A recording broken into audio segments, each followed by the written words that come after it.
By 16, when most kids are just begging for the car keys, Alysa Liu had already carried the entire weight of American figure skating on her shoulders. She had the national crowns, the triple axels, the media circus, and the kind of pressure that stalks you into the rink before the sun even rises. And then, silence. No blown knee, no tabloid scandal, no tragic collapse. She simply walked away. At the time, nobody called it bravery. It looked like a waste of a fortune, specifically the estimated $500,000 to $1 million her father had poured into her career. We're talking private ice in Oakland, cross-country flights, costumes that cost more than a sedan, plus a payroll of coaches, choreographers, and shrinks for years. When you know someone dropped that kind of cash just believing in you, quitting doesn't feel like a rebellion. It feels like violating a blood oath. In April 2022, she dropped her retirement note quietly. No podium speech, just a text. She had just placed 7th in Beijing and grabbed a bronze at Worlds. For 99% of skaters, that resume is a launchpad for stardom. For her, it felt like the final scene of a movie that had dragged on way too long. She later confessed that skating felt less like a passion and more like her father's business. That admission hits harder than any gold medal. When you hit prodigy status at 13, your childhood evaporates, proms turn into practices, weekends turn into airport layovers. Fun morphs into duty. To the fan, it looks magical, but behind the curtain, it is brutal. Your body is public property. Weight is a debate topic. Every spin is dissected like crime scene footage. A single slipped edge becomes a national crisis. At that level, raw talent is useless without portfolio management. So she unlaced her skates. For nearly 2 years, she indulged in the one thing forbidden to elite athletes. She lived. She backpacked to Everest Base Camp, became a UCLA freshman, and took road trips without Instagramming every stop. Best of all, no alarm clock screaming at 5 a.m. But here's the detail everyone misses. For a long time, she didn't miss the ice at all. That defines burnout better than any scorecard. Some retirements are forced. This exit was a choice. And walking away on your own terms hits differently. No injury to blame, no bad guy, just pure exhaustion and relief. Then, a spark. Early 2024, just a random weekend ski trip. No judges, no scorecards, just velocity and snow. She said the rush woke something up. Her body remembered the thrill before her brain did. The control, the edge, the risk. She stepped back onto the ice out of curiosity, not ambition, just testing the waters. That distinction is vital. Athletes who return chasing past glory out of fear usually crash and burn. But those who return to explore, they rewrite history. The first few sessions were messy. The rust was real, the rhythm was off. But the dynamic had shifted. She picked the songs, she set the clock, she rested when she wanted. The corporate machine was unplugged. When she officially returned to competition in late 2024, it caught everyone off guard. When she snatched the World Championship in 2025, it left them speechless. Then came Milan. February 19, 2026, free skate. She entered in 3rd place, an underdog. Then she delivered 7 flawless triples. A razor-sharp triple Lutz triple toe combo. The judges sat up, the world zoomed in. And that smile at the finish? Totally genuine. 2 gold medals in the bag. 1 solo, 1 team. The first American woman to scale that mountain in 24 years.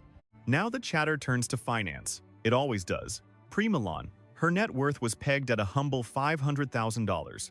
500 grand. Pocket change in the celebrity world, especially given the sunk costs. But Olympic gold has a way of multiplying zeros. The United States Olympic Committee hands out roughly $37,500 for every gold. She cashed that check twice. Big names like Nike, Samsung, and Gillette Venus were already on her roster. Those contracts are about to get a massive rewrite. Yet, the real intrigue isn't her current bank balance. It is the price tag of her journey. Strip away the glory and the press, and Alysa Liu's ledger isn't a tale of instant riches. It is about a prodigy who nearly cracked under the weight, quit the game, and only found her value when she took the keys back. The fortune followed the freedom. After Milan, the financial speculation began before the Olympic torch was even extinguished, an estimated net worth of $500,000. To the general public, that figure sounds like a typo. 2 golds, global fame, legendary status. Yet the balance sheet is tiny compared to the Olympic myth we all believe in. Reality check. Figure skating paychecks aren't in the same galaxy as the NBA or NFL. The ice doesn't mint millionaires. the empire you build around it does. And this is where her narrative cuts deep. Her father's investment somewhere between $500,000 and $1 million over 10 years is usually hailed as a noble sacrifice. Once the medals are hung, everyone loves to call it a smart investment, pretending a guaranteed payout was waiting at the finish line all along. It makes for a tidy little story, but it completely erases the years of uncertainty, where there was no promise of gold, no guarantee of a career, and zero assurance the cost would ever be justified. Long before the 2026 games, Alysa already had heavy corporate hitters attached to her name.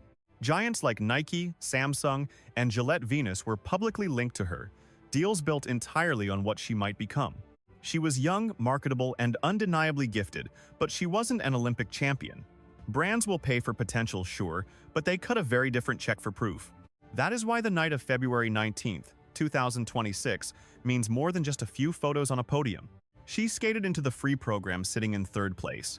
She wasn't the favorite, she wasn't the safe bet. That difference isn't just sports drama, it is negotiating leverage. She threw down a flawless free skate, landing 7 triples and a razor-sharp triple Lutz triple toe combo, a performance that didn't scream desperation, it screamed ownership. Her score launched her to the top of the leaderboard. Then came the team gold, 2 medals, 2 iconic moments that brands can loop on repeat forever. Then there is the immediate cash. Under the U.S. Olympic and Paralympic Committee's Operation Gold, a gold medal nets you roughly $37,500. She won 2. That's about $75,000 in direct payout. But that is not the shocking part. The real shock comes quietly, buried in the fine print of her contracts. Endorsements are built on triggers. Make the team, snag a medal, strike gold. Each step unlocks bonuses, renegotiation clauses, and entirely new revenue streams. A deal inked before the Olympics often looks like a rough draft compared to the one signed after. Appearance fees skyrocket, speaking gigs materialize, producers start calling, and ice show offers stop feeling symbolic and start looking lucrative. And here is a detail most people gloss over because it doesn't sound like finance, even though it absolutely is. She is 20. That matters because a 20-year-old double Olympic champion isn't just an athlete. She is a long-term asset. Brands aren't renting one season, they are buying years of relevance. She is also a UCLA student, making her relatable in a way corporate campaigns drool over. Plus, she is a Chinese-American star with massive appeal across multiple global markets. That doesn't guarantee a fortune, but it spikes interest. And interest is the fuel that drives a bidding war. None of this happens in a vacuum. Media schedules tighten instantly after the games, with agents fighting for the right interviews at the perfect moment. A clean, joyful Olympic champion sells far better than someone who looks crushed by the weight of fame. That genuine smile she flashed after the free skate, the one that didn't look forced, can be worth more than any technical element on the score sheet. But there is something deeper here that your competitor's script barely grazed before moving on. For years, money was a source of pressure before it was a reward. The spending came first. The expectations came first. That kind of dynamic can poison talent. It can turn every performance into a desperate attempt to repay a debt. After Milan, the financial script flips. Now the money is a consequence, not the engine driving the machine. That shift protects an athlete's mind, which, ironically, is a business advantage because stability lowers the risk for investors. That is the piece people miss. Sponsors don't just invest in heavy metal. They invest in the probability that a person won't crumble under the spotlight. Alysa already proved she could walk away when she needed to. She proved she could exist without the rink. Then she proved she could return without looking broken. The public reads that as resilience. Executives read it as stability. So when you hear estimates pegging her net worth around $500,000, realize they are likely describing the bank account before the Olympic boost truly hit. Net worth estimates are almost always looking in the rearview mirror. They lag behind reality. And the reality after 2 gold medals is that she is standing at the start of the curve, not the end of the story. The question now isn't whether she becomes wealthy, it is how fast it happens and what she chooses to trade for it. There is a pattern in Olympic history that is rarely explained clearly. The medal gets the headline. But the second year, after the win, is where the real money moves. If you analyze past American winter champions, the financial spike almost never happens the week they win. It happens when the contracts renew. That is when brands decide if this athlete was a fleeting moment or a lasting platform. For Alysa Liu, that distinction is everything. 1 gold creates a splash. 2 gold medals create leverage, but leverage only transforms into wealth if the momentum is handled with surgical care. Some champions peak too fast, flooding the media cycle only to fade before the next Olympic season even starts. Others go quiet strategically. They choose fewer deals, higher value, and longer shelf life. Right now, she sits in a rare position, 20 years old, double gold. And she holds a comeback narrative that it feels earned, not manufactured. This specific leverage is the golden ticket, transforming an athlete's financial reality from merely comfortable to undeniably rich. If we look at the track record, American figure skating queens typically see their sponsorship deals explode in the 24 months following a game cycle. Lucrative contracts for ice shows can easily soar into the 7-figure range, contingent on how long the tour lasts and exclusivity clauses. For athletes with mass appeal, a single corporate keynote speech often commands fees in the high 5 or even low 6 figures. Eventually, national advertising campaigns begin to dwarf the actual prize money won from the competition itself. Yet, this is where the narrative gets messy, because the cash flow in Olympic sports is anything but consistent.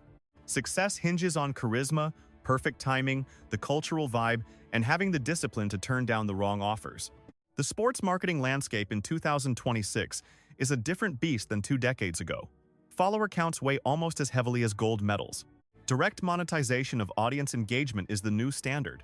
A scandal-free champion with a killer social media game can lock down digital partnerships alongside traditional TV spots, creating income channels the old guard never dreamed of.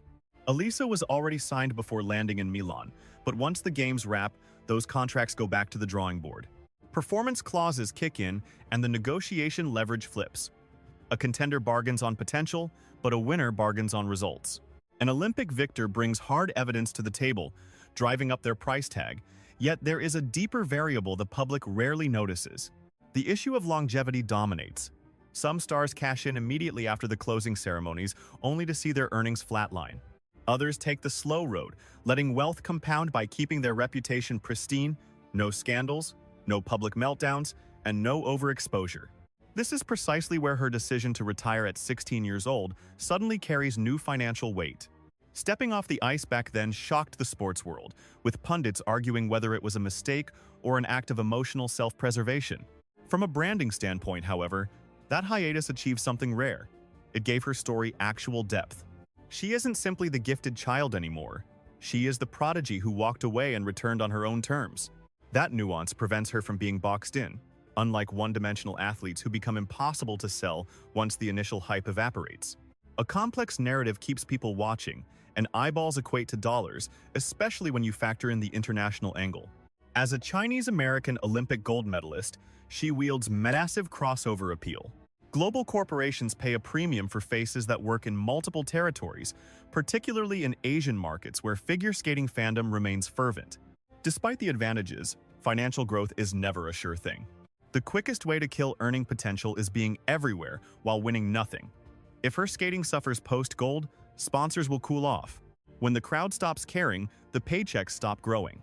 Thus, the forecast that her estimated net worth of $500,000 is about to skyrocket isn't a guess. It is a probability rooted in history. Of course, probability is not a guarantee, yet her position is bolstered by a quieter, more potent trait.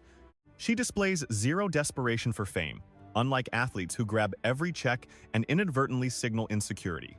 Being choosy projects confidence, and confidence attracts long-term investment, but we also cannot ignore the element of timing. The 2026 Games snapped a 24-year losing streak for American women in this event, giving the victory immense symbolic weight. History gets replayed, and that replay value allows brands to spin a story across multiple seasons. Here lies the subtle pivot. Prior to 2022, the financial conversation surrounding her focused entirely on the expense. We asked what was spent and what was sacrificed, wondering if it would pay off. But after Milan, the conversation shifts to return on investment. Discussing profit feels cleaner, almost like cold mathematics. Yet the equation still relies on fragile human variables like motivation and health. That gold medal ensured the world would see her, but it promised nothing about how long they would look. Currently, Alysa Liu is not at her financial peak. She is merely standing at the foot of the mountain. The moves made in the next 18 to 24 months will decide if her fortune reaches the multi-millions or settles for a modest post-Olympic bump. That is where the true tension lies, despite the desire for a clean, storybook ending. In the simple version, a father invests millions, the daughter wins gold, the bank account swells, and everyone agrees the gamble paid off. Reality rarely aligns so neatly, even if the financial outlook is undeniably strong on paper. She banked roughly $75,000 in direct prize money, while her existing endorsement rates are set to climb. Seven-figure show contracts and hefty appearance fees await, pushing her earnings curve sharply upward.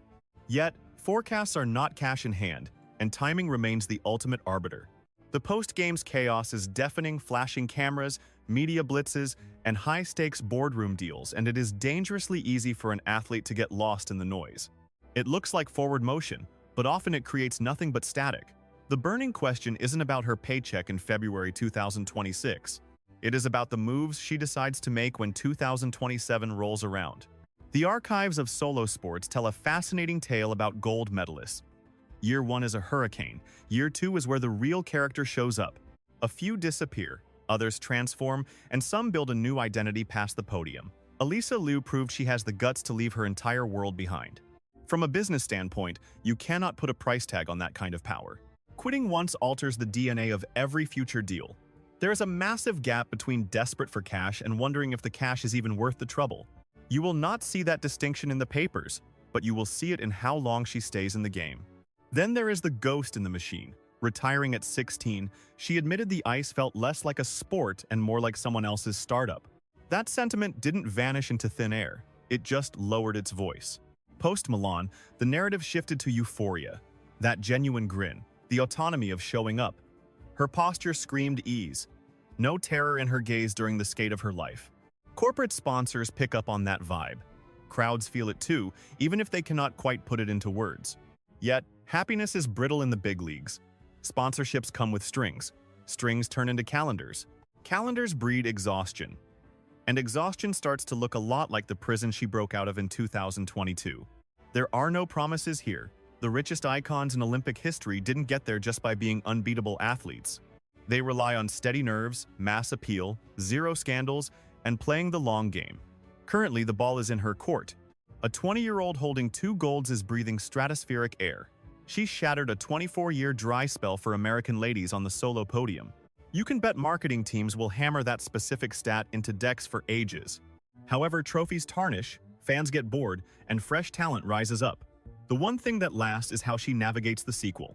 Her bank balance, sitting near $500,000 before the Olympic bonus kicks in, isn't surprising because it is massive. It is surprising because it seems tiny compared to the legend surrounding her name. Everyone thinks a gold medal prints money instantly. The truth is, it just prints invitations. You have to accept those invites. It all comes down to decisions. Does she lace up for another 4-year grind? Does she cut back events to save her body? Does she say yes to every check, or does she pick and choose? Can she stay the girl who knows when to hit the brakes? But there is a thorny issue buried under the surface. The initial gamble wasn't hers to make. It was her dad's. Reports suggest he dropped between $500,000 and $1 million over 10 years. Spending that much can look like devotion. It can also feel like an anchor. Suddenly, she controls the purse strings. That reversal shakes up the hierarchy, even in the happiest homes. It alters the chain of command and the burden of duty. People keep quiet about it, but the pressure exists. Ironically, her biggest asset wasn't a triple jump. It was her power to say no. The guts to walk out when the vibe was off, and the grace to come back without looking desperate. If she guards that intuition, her fortune could easily swell into the millions very soon, between renewed deals, show fees, and smart ads. But if she ignores that gut feeling, the cash might spike fast and burn out even faster. Currently, Alysa Liu is pausing at a silent crossroads. In the rearview mirror, $1 million burned, a pair of gold medals, and a return that shocked the skating world. Looking forward, unsigned deals, unskated ice, and choices we won't understand for years. Perhaps the truest way to view her value isn't digits on a screen. It is a pivot point. The hardware is permanent. The cash flow is liquid.